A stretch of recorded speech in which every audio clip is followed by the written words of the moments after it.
This is Tuesdays Back. Questions and answers from business owners and aspiring entrepreneurs. You beat me here this time. I did. I had a really good lunch. Guess what I ate? Something crisps. Nappy crisps. That's correct. Crisps. Yep. How was your lunch? It was good. Thank you. Fantastic. You know, I meal prep. So my lunch is literally the same every day. Well, I don't meal prep. Chef Shamika meal prep. Ah, you know, okay. Our client that does catering, she's a chef. And she meal preps for me every week. So I eat the same lunch and the same dinner every day. Oh, that's fantastic. It's amazing. It's amazing. I'm not rich, though. Do you think that I should call her? You can. I think it's an investment and it's a commitment. And I feel like she's reasonably priced, but she saves my life. So it depends on what you value, how much you pay for it. Well, I value Snap Pea Crisps, but I think that I could potentially open up to valuing more options. So perhaps I'll give her a call. Anyway, lunch is over. I have one more question for you today. Are you ready? Yep, I'm ready. Okay, this question comes from Shelly in New York. She says, how do I avoid a tax liability on my return?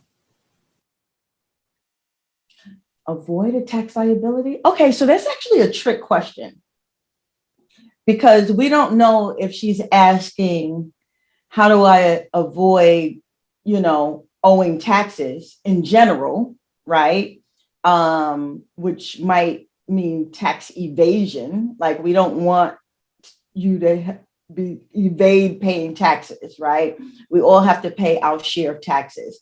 So if she's not talking about tax evasion and she's simply talking about how do I minimize my liability or get rid of it altogether, that's where quarterly estimated tax deposits come in, right? That's why that's a rule that, IRS and, certain states have a rule about quarterly estimated tax payments.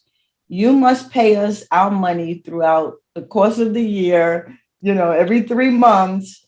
You must pay us tax on what you're earning in the business.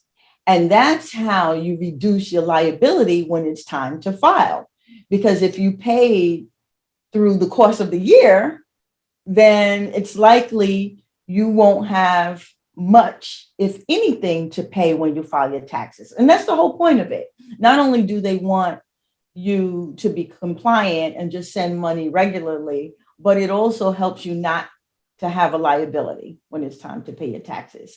It eases the burden, right? Can you imagine? It would be better to pay $2,000 every quarter rather than trying to pay $8,000 at once when you file your return.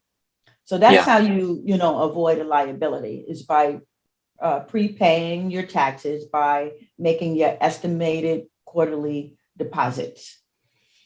Yep. And having bookkeeping in place so that you can make sure your reporting is accurate and you only pay the taxes that you owe because you had really good bookkeeping. Yeah. I wonder what those statistics are on like how many small businesses on average are paying more than they need to because they just have sloppy finance. Yeah. Yep.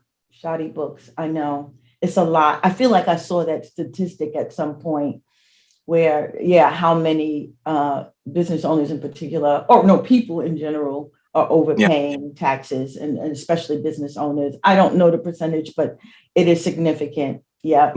And it's just based on them scrambling, trying to pull everything together last minute to file their taxes and not accounting for everything.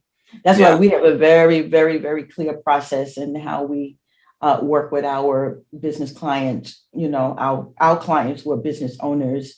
We bring them through a process to make sure we account for everything in that tax prep process.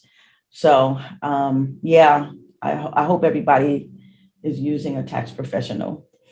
All right. Okay, well, I got to go back to work. Taking time, I'll let you go and I'll talk to you later. See you later. All right. If you have a question, put it in the comments below.